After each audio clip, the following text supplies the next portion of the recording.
성경 봉독은 신약성경 367페이지 히브리서 12장 14절. 한 번은 제가 봉독한 다음에 여러분이 다시 한번 통독해 주시기 바랍니다. 모든 사람과 더불어 화평함과 거룩함을 따르라. 이것이 없이는 아무도 주를 보지 못하리라. 모든 사람과 더불어 화평과 거룩함을 따르라. 이것이 없이는 아무도 주를 보지 못하리라. 아멘. 성가대 특성으로 찬양 드리겠습니다.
오늘의 말씀 선포는 담임 목사님께서 화평함과 거룩함을 따르라 라는 제목으로 설교해 주시겠습니다. 오늘 옆에 분들하고 인사 나누겠습니다. 잘 오셨습니다. 은혜 받읍시다.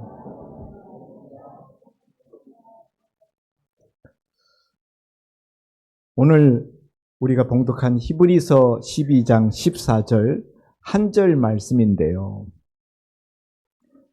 모든 사람과 더불어 화평함과 거룩함을 따르라. 이것이 없이는 아무도 주를 보지 못하리라. 우리 예수 믿는 목적이 어디에 있습니까? 여러 가지 많이 있겠습니다만은 우리가 하나님 나라에 들어가는 것, 그것이 우리 예수 믿는 가장 큰 목적인 줄 압니다.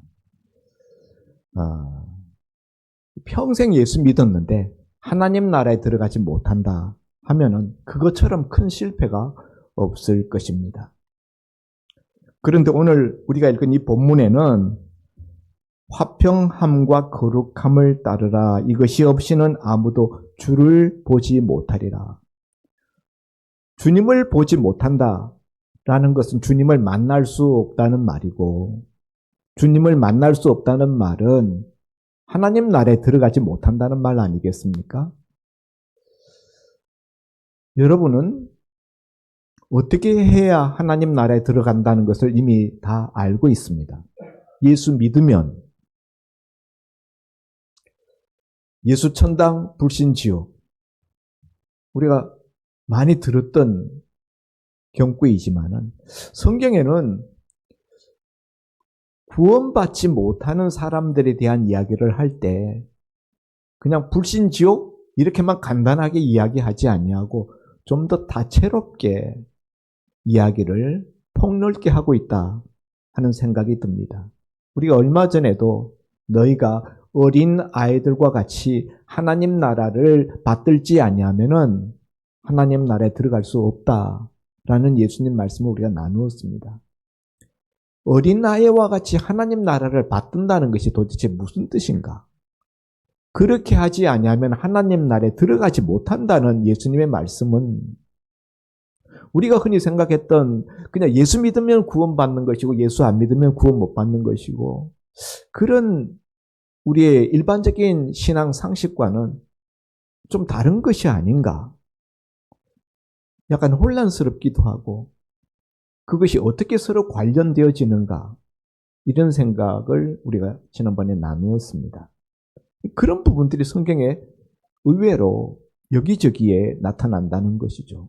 주여 주여 하는 자마다 다 내 아버지 집에 들어가는 것이 아니라 내 아버지의 뜻대로 행하는 자라야 할지니라. 그런 말씀도 그래요. 그런가 하면 오늘 우리가 읽은 모든 사람과 더불어 화평함과 거룩함을 따르라.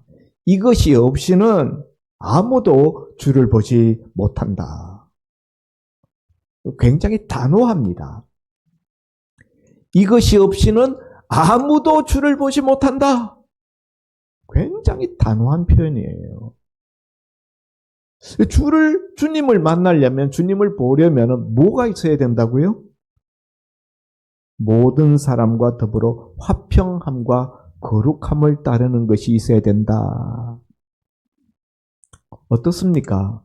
이 말씀에 자기 자신을 비추어 보면은 여러분은 주님을 볼 수 있는 사람입니까? 주님을 못 볼 사람들입니까?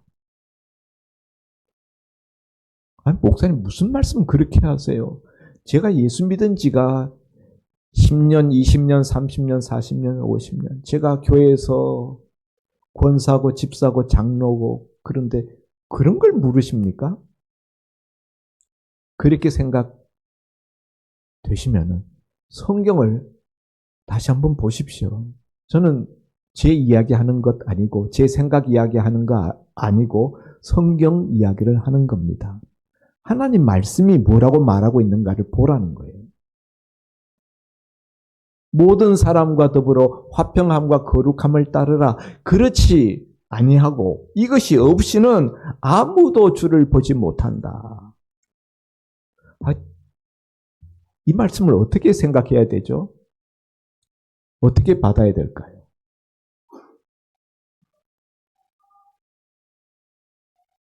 모든 사람과 화평함이 없고 거룩함을 따르는 것이 없으면은 그럼 어떻게 될까요?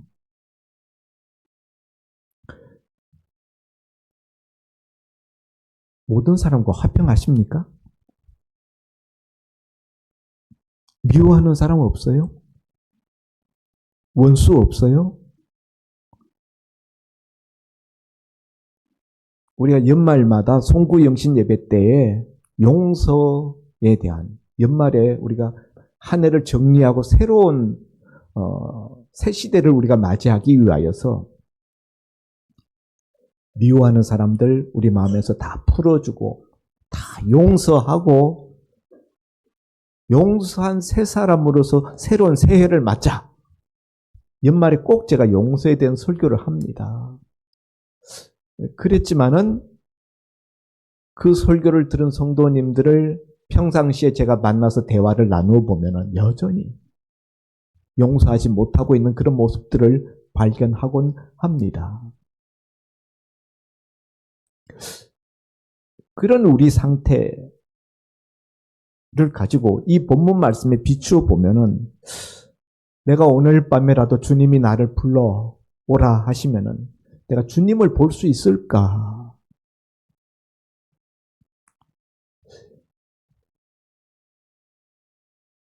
그런 염려가 됩니다.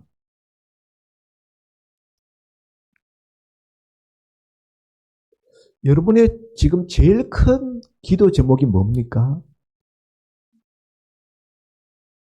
늘 하나님 앞에 기도하는 기도 제목이 뭐예요?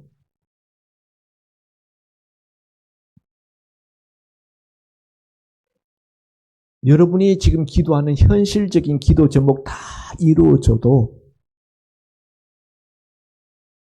주님이 오라 하시는 날 주의 얼굴을 볼 수 없다면은 그게 무슨 소용이겠습니까?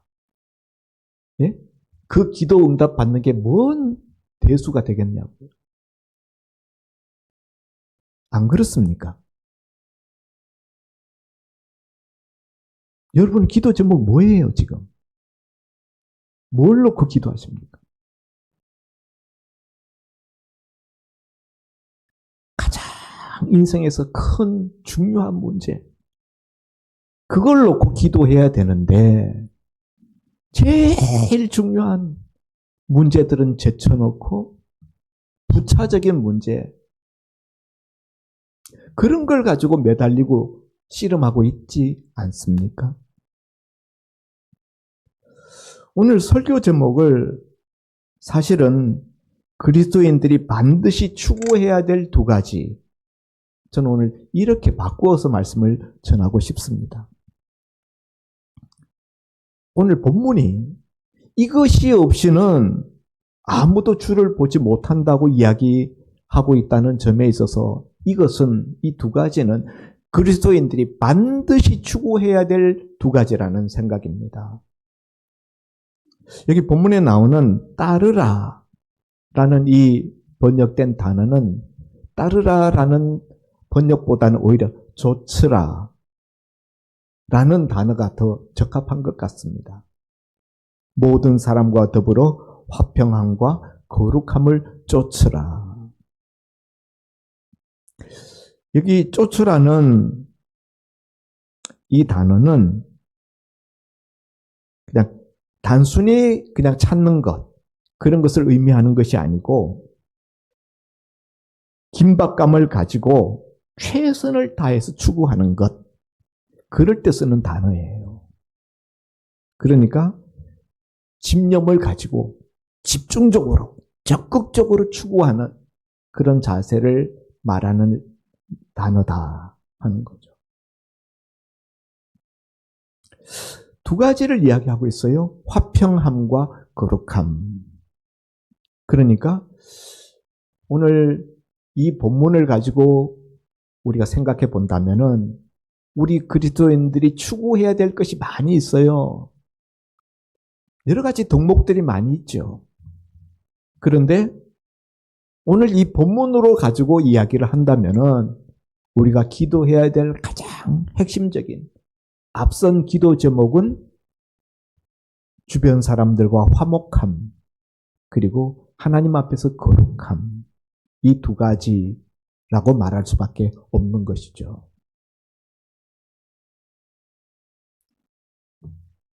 자, 모든 사람과 더불어 화목하라. 뭐 비슷한 이야기를 사도 바울이 로마서 12장 18절에서도 했습니다. 할 수 있거든 너희로서는 모든 사람과 더불어 화목하라. 할 수 있거든 가능한 한 그런 뜻이죠. 그런데 모든 사람과 더불어라는 오늘 본문에 나오는 이 모든 사람은 저는 개인적으로 교회 바깥에 있는 모든 불신자들까지 다 통폐합하여서 그들과 화목하라, 화평하라 하는 뜻이라기보다는 교회 안에 교회 공동체, 지체, 성도들 간에 화목하라라는 뜻으로 먼저 말씀하고 있다고 생각합니다. 제가 그렇게 생각하는 이유는 이 같은 내용의 말씀을 디모데후서 2장 22절에 바울 사도가 이렇게 말하고 있기 때문이에요.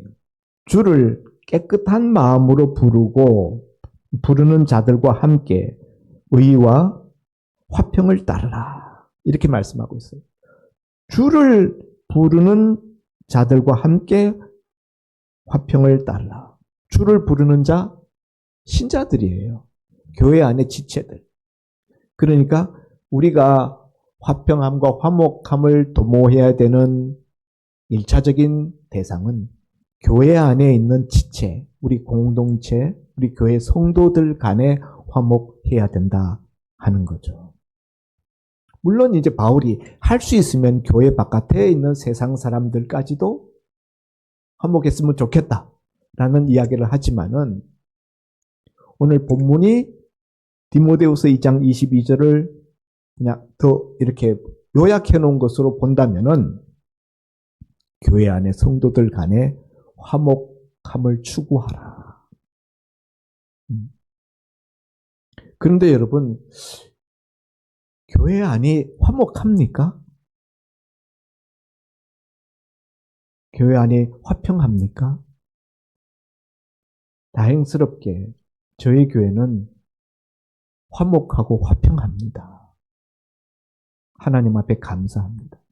그러나 이 땅 위에 있는 많은 교회들이 사실 화목하지 못하고 불화한 교회 성도들 간에 그런 교회가 참 많습니다. 그것이 없이는 주님을 보지 못한다. 제가 새벽기도 시간마다 사도행전 말씀을 나누는데요. 스데반 집사가 순교할 때 그 얼굴이 천사의 얼굴과 같았다. 재판받을 때 그런 말씀도 나오고 돌에 맞아 죽어갈 때 스데반 집사가 자기를 쳐 죽이는 사람들을 향해서 기도하는데 주 예수여 저들의 죄를 용서하여 주십시오. 그런 기도를 예수님이 드렸던 가상칠연의 첫 번째 기도를 똑같이 드리고 있더라고요.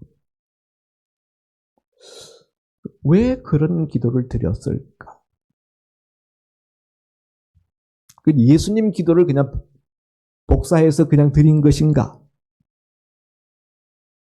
저는 스데반 집사가 죽어가면서 원수들을 향한 자기를 쳐 죽이는 사람들을 향한 용서의 기도를 비는 데에는 모든 사람과 더불어 화평함을 추구하라 라는 말씀, 그 정신이 그 마음속에 있었기 때문이 아닐까 그런 생각을 해봅니다. 하나님 앞에 가서 섰을 때 같은 그리스도인 형제 간에 원수된 그 마음을 가지고 하나님 앞에 선다면은 그 하나님 앞에 어떤 책망을 받을지 생각만 해도 끔찍합니다. 바로 그런 점에 있어서 스데반 집사는 자기를 돌로 쳐 죽이는 자들을 향해서도 화평함을 이루고자 용서의 기도를 한 것이 아닐까. 저 나름대로 저는 그런 생각을 해보았습니다. 성경에 보면은 형제간에 화목해야 될 이유, 제단에 제사 드리러 올라가다가도 혹시 형제에게 원망 들을 만한 일이 생각나거든 제물을 그냥 두고 돌아가서 그 형제를 만나서 사과하고 화해하고 그리고 와서 제물을 드리라. 화해의 그 시급성 뒤로 미루지 말라는 거죠. 예배 드리는 것보다 화해하는 것이 먼저다. 화해가 없는 예배는 하나님이 안 받으신다. 형제를 미워하고 용서하지 못하는 마음을 가지고 앉아서 드리는 예배, 그런 기도 하나님이 안 받으신다. 그러기 때문에 그게 먼저라는 거예요. 형제와의 화해가 먼저다. 예배보다. 우리는 예배가 최우선이라고 늘 이야기하잖아요. 그런데 예수님 말씀은, 성경 말씀은 예배보다 화해가 먼저래요. 형제 간의 화해. 사도 베드로도 부부 간에 기도가 막히지 않게 하라. 부부싸움 하면은 기도가 막힌다는 거예요. 미워하는 마음이 잔뜩 마음속에 차게 되면은 기도가 막혀. 기도가 하나님 앞에 상달되지 않는다. 화목함의, 화평함의 중요성. 예수님도 말씀하셨고 사도 바울도 이야기하고 오늘 여기 히브리서 기자도 똑같은 이야기를 하고 있습니다. 그런 점에 있어서 오늘 우리 교회에서 화목함을 해치는 그런 것들을 우리가 제거해야 된다. 요즘 이제 시국이 굉장히 드라마틱하게 움직이고 있으니까 우리가 정치 이야기를 많이 하게 됩니다. 그런데 저는 계속적으로 늘 여러분에게 당부드리고 부탁드리지만 교회 안에서만큼은 정치 이야기를 하지 말라는 거예요. 왜냐하면은 교회 안에는 진보파도 있고 보수파도 있고 좌파도 있고 우파도 있고 그래요. 우리가 개인적으로 어느 계열을 따르든지 간에 우리가 개인적으로 세상으로 나가서 우리의 의견을 표출하고 또 우리의 의사를 투표로 행사하는 것, 그건 얼마든지 해야죠. 할 수 있죠. 그러나 교회 안에서는 그런 것을 삼가라는 거죠. 왜냐하면은 그것이 교회 안에 자칫 분열을 일으키고 그리고 서로 간에 미워하는 증오감을 낳아서 교회를 분리시킬 위험이 있기 때문이다 하는 거죠. 전에 우리 교회에 나오셨던 어떤 성도님이 그런 이야기를 하셨어요. 아무개가 이번에 대통령에 당선되면 자기는 이민 갈 겁니다. 대놓고 그렇게 공공연하게 이야기를 하시더라고요. 집사님, 그런 말씀 마세요. 근데 계속 그렇게 이야기하시던데 자기가 원치 않는 분이 대통령이 됐어요. 이민 안 가더라고. 이민 가지도 않을 거면서 말을 그렇게 이런 극단적인 이야기, 어느 극단적인 어떤 그 정파를 계파를 만드는 당을 만드는 그런 발언은 교회 안에서는 하면 안 된다는 거예요.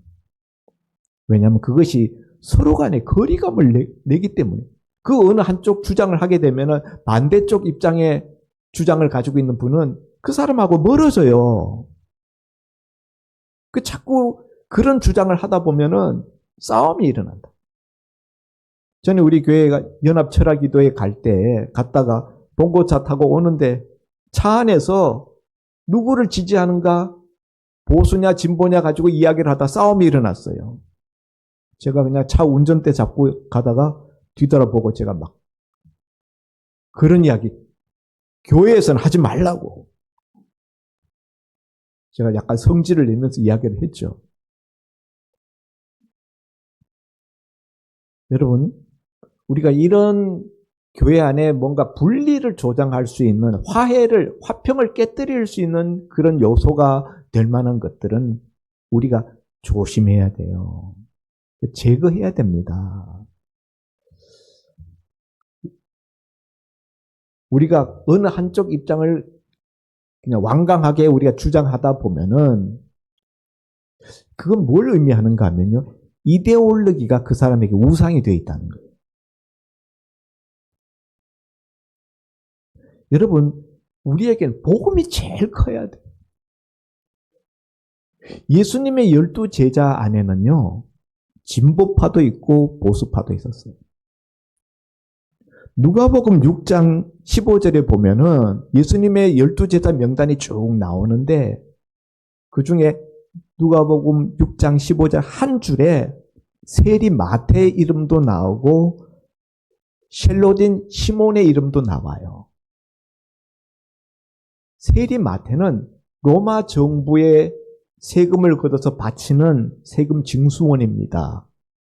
로마 정부의 앞잡이라고 흔히 일컬어지는 유대인들이 죄인의 대명사라고 낙인 찍는 친로마 분자예요. 그런가 하면은 시몬, 셀로딘 시몬이라고 나오는데 셀롯이라는 말은 다른 말로 열심당이라는 뜻이에요. 성경 보면 밑에 관주에 거기 1 이렇게 해놓고 밑에 보면은 열심당원 이렇게 되어 있어요. 시몬이라는 사람은 12제자 중에 열심당원이었다. 열심당원은 어떤 사람들인가 하면은 우리로 이야기할 것 같으면은 운동권, 극렬운동권 분자. 이 사람들은 평소에 단도를, 비수를 이렇게 품에 늘 품고 다녀요. 품고 다니다가 친로마적인 성격을 가지고 로마 앞잡이 노릇하는 사람 만나면은 지나가다 칼로 그냥 쑤셔줘요. 이 열심당들은 로마에 대하여서 항거하면서 독립을, 유대 나라의 독립을 추구하는 사람들로서 폭력을 정당화합니다. 폭력, 무력을 통해서라도 반드시 조국의 독립을 이루어내야 되겠다.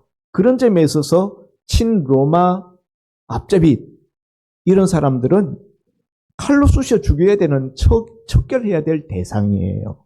그런데 예수님의 12제자 공동체 안에 세리 마태도 있고 열심당 시몬도 있었다는 거예요. 일반적인 세상에서는 도저히 한 식탁에 앉아 있을 수 없는 사람들입니다. 그런데도 이 사람들은 아무 문제가 없었어요. 예수님 안에서 다 녹아졌습니다. 그들에게 있어서 가장 중요한 것은 오직 복음이에요. 예수님이에요. 그렇기 때문에 세리 마태도 복음을 위해서 순교했고 셀로딘 열심당원이었던 시몬도 복음을 위해서 순교했습니다. 죽기까지 복음 붙들고 마지막 순간까지 이 복음을 전하다가 그들의 생애를 끝냈다는 거예요. 오늘날 한국교회가 이 진보와 보수의 이 양극단 어느 한편에 서서 분열을 오히려 가속화시키고 조장시키는 듯한, 아니 실제적으로 그렇게 하고 있는 모습을 우리가 현실로서 보게 되는데 이것은 예수님의 정신과 다르다. 여러분, 유대인들의 입장에서 그 당시 로마가 이스라엘 나라를 정복하고 식민 통치를 하는데 그것보다도 더 그들의 인생에 있어서 더 큰 이슈가 뭐가 있겠습니까? 로마에 대해서 어떤 태도를 취하느냐. 그것에 따라서 온 유대 민족은 4가지로 입장이 쫙 갈라졌어요. 세리 마태와 같은 친로마적인 입장을 띠고 로마 정부 편에 서 있는 사람들, 세리라든가 또 제사장 그룹들, 그 다음에 당시 정치인이었던 헤롯 왕과 그 관직에 있는 사람들, 이런 사람들은 친로마적인 입장이에요. 반면에 아까 말씀드렸던 그 정반대쪽에 서 있는 친로마 인사들은 잡아 죽여야 된다. 독립운동을 추구하고 무력을 추구하는 열심당원들이 있어요. 그런가 하면은 나는 이 꼴 저 꼴 다 보기 싫어. 그래서 광야에 들어가서 오직 하나님과만 상대하면서 세상은 등지고 오직 수도 생활을 하는 에세네파가 있습니다. 에세네파. 그 에세네파들의 삶의 모습을 보려면은 이스라엘 가서 쿰난 동굴에 가서 보면은 그 사람들은 거기서 성경을 필사하고요. 기도하고 수련하는 오직 그런 생활만 했어요. 대표적인 사람이 세례 요한입니다. 광야에서 외치는 자의 소리. 메뚜기와 석청 먹으면서 살았던 이런 이제 세상을 등지고 오직 신령한 수도 생활만 해갔던 에세네파가 있어요. 로마 정부에 대한 입장에 따라서 다 이렇게 나누어졌어요. 근데 예수님은 이 셋 중에 어디에도 가입하지 않아요. 왜냐하면 예수님에게 있어서 가장 중요한 것은 유대 나라의 독립도 아니고 로마 정부의 힘을 빌려서 뭔가 자신이 세상에서 출세하는 것도 아니고 예수님의 가장 이슈는 뭡니까? 예수님은 뭘 늘 말씀하셨어요? 돌아가실 때까지, 아니 부활하셔서까지 계속 말씀하셨던 건 뭡니까? 한 가지예요. 하나님 나라. 모든 유대인들의 관심은 다 세상 나라예요. 우리도 그렇지 않아요? 지금 세상 나라에 대해서 관심 가지고 있잖아요. 그런데 예수님은 처음부터 끝까지, 처음에 예수님이 나타나셨을 때 회개하라, 하나님 나라가 가까웠느니라. 부활하시고 난 다음에도 하나님 나라를 전파하시다가 승천하셨어요.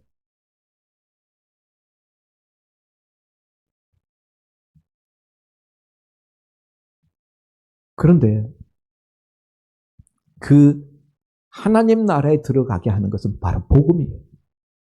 그렇기 때문에 좌파든 우파든 세리 마태든 열심당 시몬이든 그들은 복음으로 하나님 나라라는 그 한 목표로 하나가 됐던 거예요.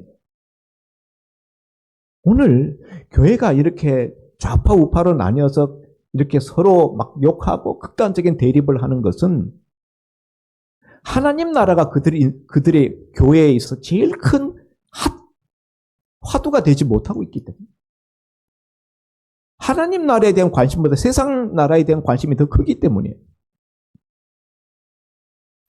사랑하는 성도 여러분, 우리는 하나님 나라가 우리 인생에서 가장 중요하다. 그 하나님 나라에 들어가는 데 있어서는 복음이 가장 중요해요. 영혼 구원이 가장 중요해요. 그렇기 때문에 우리는 복음을 전하면서 살아야 되고 우린 내 영혼 구원을 위해서 늘 기도해야 된다. 예수님도 마지막에 돌아가실 때 십자가 위에서 아버지여 내 영혼을 아버지 손에 부탁하나이다. 스데반 집사도 죽어갈 때 주 예수여 내 영혼을 받으시옵소서. 내 영혼보다 더 중요한 게 없어요.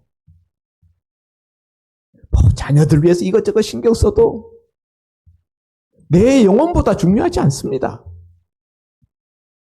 다 우리 세상 떠도 부모들 세상 다 떠도 집김이 다 살아가요. 자녀들 너무 걱정하지 마세요. 더 중요한 게 뭡니까? 내 영혼이에요. 오늘 밤에라도 주님 오라 부르시면 내 영혼이 주님 앞에 설 수 있는가? 주님 만날 수 있는가? 이게 제일 중요한 거예요. 그러니까 우리가 늘 기도할 때 내 영혼 문제를 놓고 하나님 앞에 기도해야 됩니다. 그런데 오늘 본문에 보니까 내 영혼 문제가 해결되려면은 교회 공동체 안에서 화목하라. 또 거룩함을 따르라. 여기 거룩함을 따르라는 말씀은요. 거룩한 상태에 이르르라라는 말이 아니고 완전히 거룩한 상태에 이를 수 있는 사람은 아무도 없어요. 거룩한 상태를 향하여서 계속 추구하라는 뜻이에요.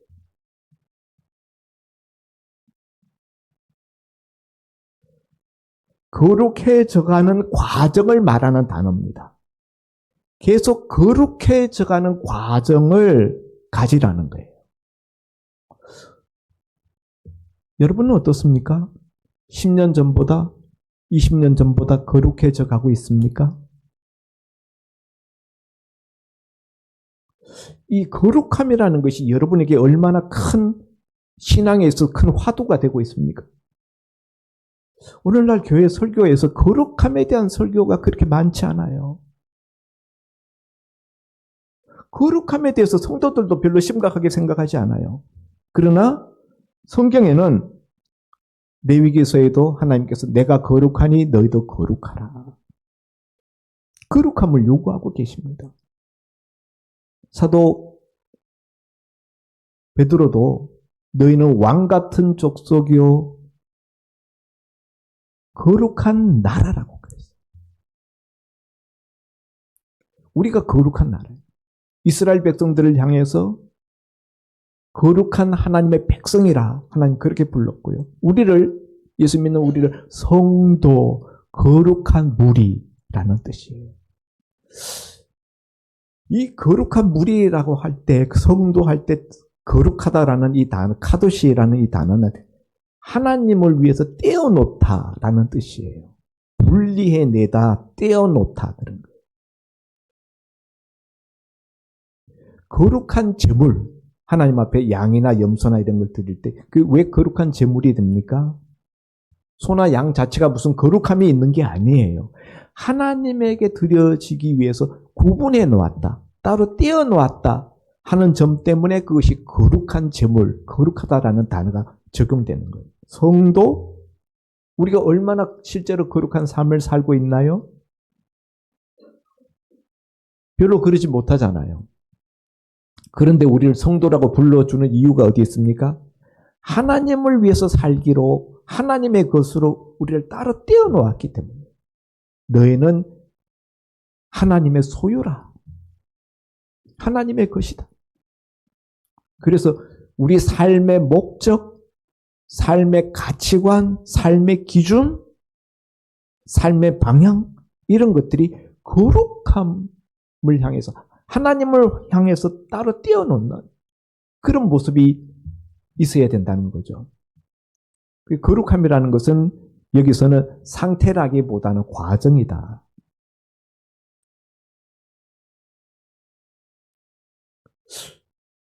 제가 아는 어떤 분이 카톡 대문에다가 대충 살자 그런 문구를 올려놨어요. 근데 그분이 실족해서 주변 사람들을 시험 들게 했다라는 이야기를 들었습니다. 저한테도 그런 이야기를 만나면 해요. 아유, 양 목사님 너무 그렇게 살지 마요. 대충 살아요. 대충 철저히. 대놓고 그런 이야기를 하시더니 결국 잘못되더라고요. 저는 얼마 전에 TV에서 어른 김장하라는 다큐멘터리를 봤는데 그 영화 다큐멘터리 영화예요. 여러분께 꼭 한번 보시라고 추천하고 싶습니다. 제가 우리 정교인 카톡방에 올려드릴 겁니다. 어른 김장하. 예수 믿는 분인지 아닌지 모르겠어요.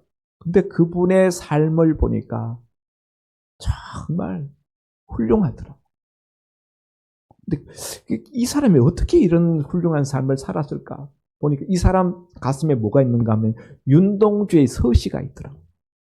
죽는 날까지 하늘을 우러러 한 점 부끄럼이 없기를 잎새에 있는 바람에도 나는 괴로워했다. 죽는 날까지 한 점 부끄럼이 없기를 잎새에 있는 바람에도 괴로워할 정도로 그런 마음을 가지고 사니까 이런 삶을 사는 것이 가능하구나. 사랑하는 성도 여러분, 거룩함을 여러분의 인생의 목표로 삼으십시오. 내 인생의 목표는 세상 성공이 아닙니다. 출세가 아닙니다. 돈 많이 벌어서 자녀들에게 물려주는 유상상속이 인생의 목적이 되어서는 안 됩니다. 거룩함을 내 인생의 목표로 삼으시기 바랍니다. 주님 앞에 서야죠. 기도합니다. 모든 사람과 더불어 화평함과 거룩함을 따르라. 오늘 주의 말씀을 우리가 마음에 담았습니다. 우리 기도 제목이 바뀌게 하여 주시옵소서. 더 크고 더 중요한 문제를 우리가 늘 잊어버리고 사소한 것들에 우리가 매달려서 그것에 골몰합니다.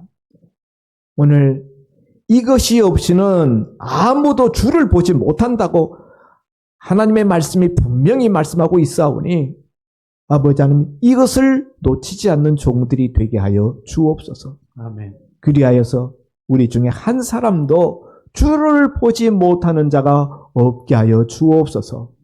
예수님 이름으로 기도하옵나이다. 아멘.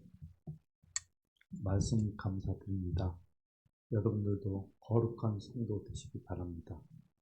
이어서 찬송가 455장 부르면서 봉헌 드리겠습니다.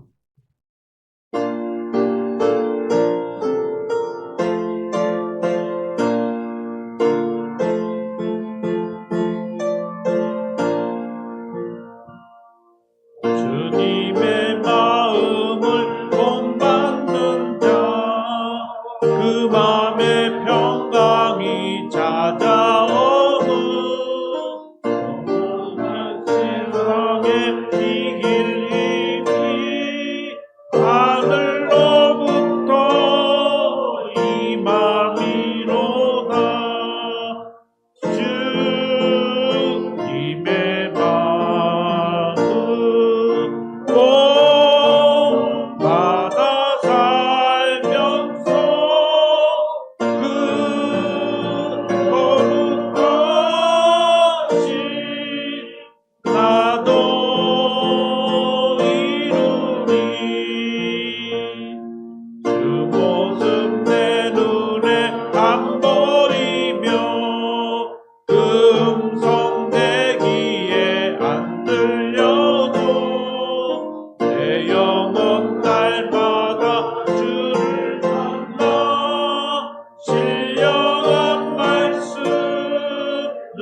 배우도다. 주님의 마음 본받아 살면서 그 거룩하신 나도 이루리. 다른 길 거칠고 험하여도 내 맘에 불평이 없어짐은 십자가 고난을 이겨내신 주님의 마음 본받음이라. 주님의 마음 본받아 살면서 그 거룩하신 나도 이루리. 주 예수 세상에 다시 오시 그날의 무성도 변화하여 주님의 빛나는 그 영상을 함께 보며 주 찬양하리. 주님의 마음 본받아 살면서 그 거룩하신 나도 이루리. 담임 목사님께서 봉헌 기도해 주시겠습니다. 그리스도인이 반드시 지켜야 될 두 가지, 화평함과 거룩함, 오늘 우리 마음에 새기게 하여 주심을 감사합니다. 받은 은혜 우리가 기억하고 하나님 앞에 우리의 마음을 물질로 담아 주님 앞에 표시하였습니다. 드린 중심들을 연락하시고 저들 영혼이 먼저 잘 되게 하시고 그 영혼이 잘 됨같이 범사에도 잘 되게 하시고 육신에도 강건함을 부어 주시옵시사.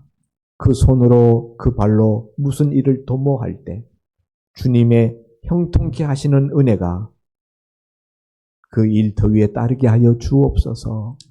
이 물질 주의 손에 올려 드리오니 하늘나라 곳간에 쌓아 주시옵시고 주께서 이루시고자 하는 일에 유혹인하게 쓰임받는 도구, 재물이 되게 하여 주옵소서. 드린 것에 충나지 않도록 주님 흔들어 넘치도록 채워주시고 복 주시기를 바라오며 예수님 이름으로 기도하옵나이다. 아멘. 이어서 교회 소식 전해드리겠습니다.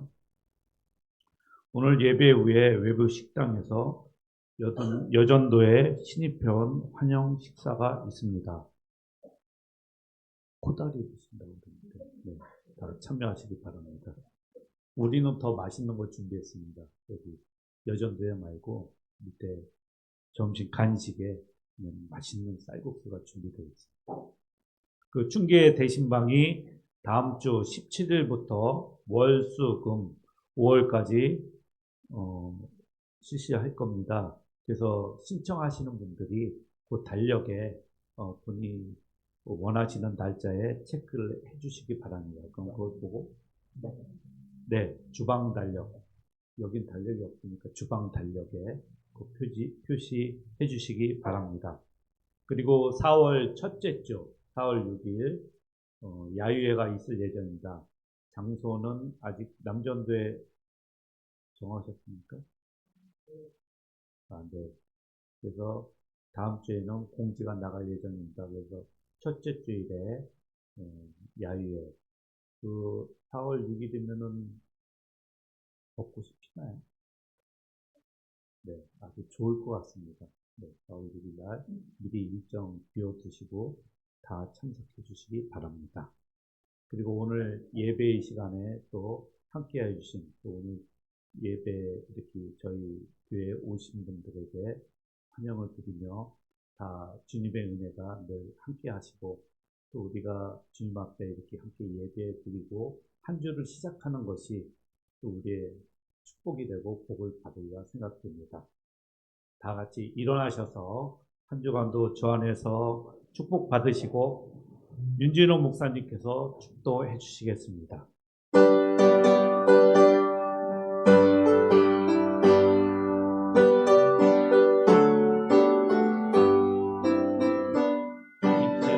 사자들이여 어서 가서 어둠을 물리치고 주의 진리 모르는 백성에게 복음의 베비처럼 빛의 사자들이여 복음의 베비처럼 새로운 밤 밝게 비춰라 빛의 사자들이여.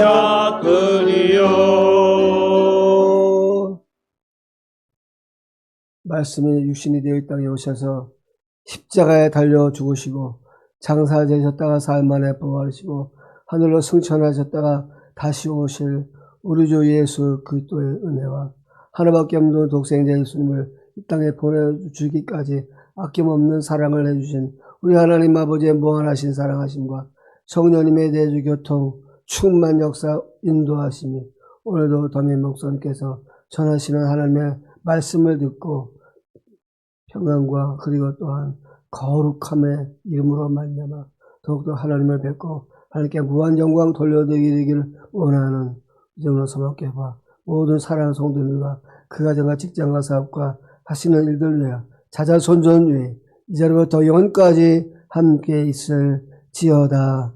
아멘.